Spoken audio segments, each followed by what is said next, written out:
Hey everybody, what's going on? This week on Jay Speak, we answer questions. First question, do I prefer the orange PPC 112 or the Friedman 112? You know, they're both great cabs. The orange is bigger, it costs less, and it's also loaded with a V30, where the Friedman is smaller. It's a little more compact, it's ported, it comes with a creamback 65, and it's expensive. And even on the used market, the orange is going to be cheaper. Honestly, they're both great cabs. The Friedman kind of follows the more vintage kind of aesthetic, whereas the orange is orange. And, you know, whether you're down with the look or not, it's still an orange Tolex cab with a nice wheat grille. The Friedman's more compact, which for some that might be really nice. It's easier to carry than the orange. The speaker might make some of the difference. I've used multiple speakers in both of those cabs. I've used V30s, different creambacks, H75, 65, Alnico creams, and even some greenbacks made in China and the heritage ones made in the UK. Both cabs sound great with a variety of speakers. I think it really just comes down to the look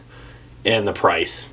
So if you're in the market, I would say whichever one you can get your hands on, you probably can't go wrong. Both companies make fantastic cabs, and that's not limited to the 112. You know, as far as noticeable sound differences, I don't think there's a huge amount of difference. There might be some more low end with the orange. It's a bigger cab. That might be about it. Because they're closed back cabs, I don't think you're really going to notice a sound difference. Again, the orange is going to throw out a little bit more low end, but that's probably it. Question 2. What did I mean about amps sounding larger with bigger cabs? I think this is in relation to last week's episode, so this one was emailed to me. Regardless of the head you use, if you plug into a 112, it is one speaker.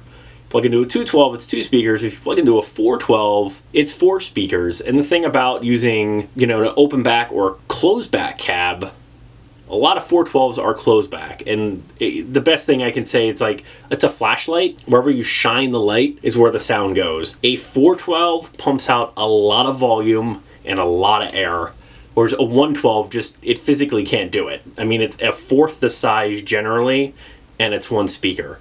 You don't get the dimension you get with a 412, and you don't get the low end, you don't get all that volume and that push. It's just not there with a 112, and there's nothing against 112 cabs. 112 cabs are great. They're easier to mic and easier to handle than a 412, but regardless of the wattage you're using, if the speaker cab can handle it, a 412 is always going to sound bigger. That's what I meant. Just four speakers is going to sound louder than one speaker. Question 3. Why are people against PCB boards in their guitars? You know, I think part of it is just that it's different. And you're going to have those camps where, you know, on the one end, you've got your tried and true, all soldered, hand-wired, everything. And this goes for amps, pedals, guitars. On the other hand, it doesn't matter. As long as it sounds good, you're down. I think if you want to change pickups in one of the PCB board guitars, that might be more difficult for you if you've got a standard pickup that's going to take wiring and solder against the clipping kind. I've had Les Pauls and SGs that were PCB board, and I've had the hand-wired ones, and honestly, I don't think I could tell the difference how it's wired. I really don't. I would say for some of the hand-wired amps, I think you can tell the difference. Guitars, I have never really been able to tell the difference. And I don't know if it's just me, but I don't think it's a big deal. I think people just don't like it because it's seen as it's a cheap way out, which it is probably cheaper for Gibson to put out guitars with the PCB board. And it takes less knowledge to wire something. It's kind of idiot-proof where this is where the rhythm pickup plugs in, this is where the lead pickup plugs in, and you're done. It's different, and it's viewed as not as well made. And I don't know that that's really anything you should base a guitar on. It's unfortunate that you're trying to sell one and no one will pick it up because they're not into it. But, you know, it's a shame that some of those Gibsons are not as valued as some of the other ones that are point-to-point. I honestly, I don't see the big deal.